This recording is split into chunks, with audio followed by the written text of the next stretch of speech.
దేశమంతా స్వాతంత్ర దినోత్సవ వేడుకలు ఘనంగా జరిగాయి. ఢిల్లీలోని ఎర్రకోటపై త్రివర్ణ పతాకాన్ని ఆవిష్కరించారు. ప్రధాని మోదీ ఆత్మనిర్భర్ భారత్ లక్ష్యంగా ప్రభుత్వం పనిచేస్తున్నట్లు చెప్పారు.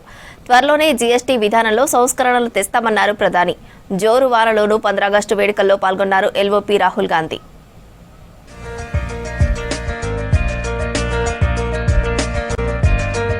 దేశవ్యాప్తంగా 79వ స్వాతంత్ర్య వేడుకలు గ్రాండ్గా జరిగాయి. ఢిల్లీలోని ఎర్రకోటపై త్రివర్ణ పతాకం ఎగరవేశారు ప్రధాని నరేంద్ర మోదీ. వరుసగా 12వసారి ఎర్రకోటపై జాతీయ జెండా ఆవిష్కరించారు.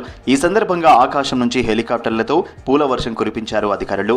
అంతకుముందు త్రివిధ దళాల గౌరవ వందనం స్వీకరించారు ప్రధాని. అలాగే రాజ్ఘాట్లో మహాత్ముడికి నివాళి అర్పించారు మోదీ.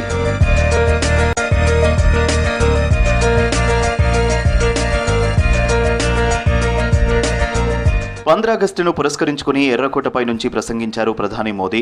ఆత్మనిర్భర్ భారత్ లక్ష్యంగా ముందుకెళ్తున్నట్లు వివరించారు.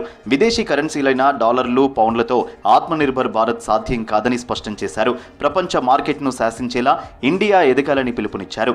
రైతులు, మత్స్యకారుల సంక్షేమానికి అధిక ప్రాధాన్యత ఇస్తున్నట్లు చెప్పారు. త్వరలోనే జీఎస్టీ విధానంలో సంస్కరణలు తెస్తామన్నారు మోదీ. और मेरे प्यारे देशवासियों, विकसित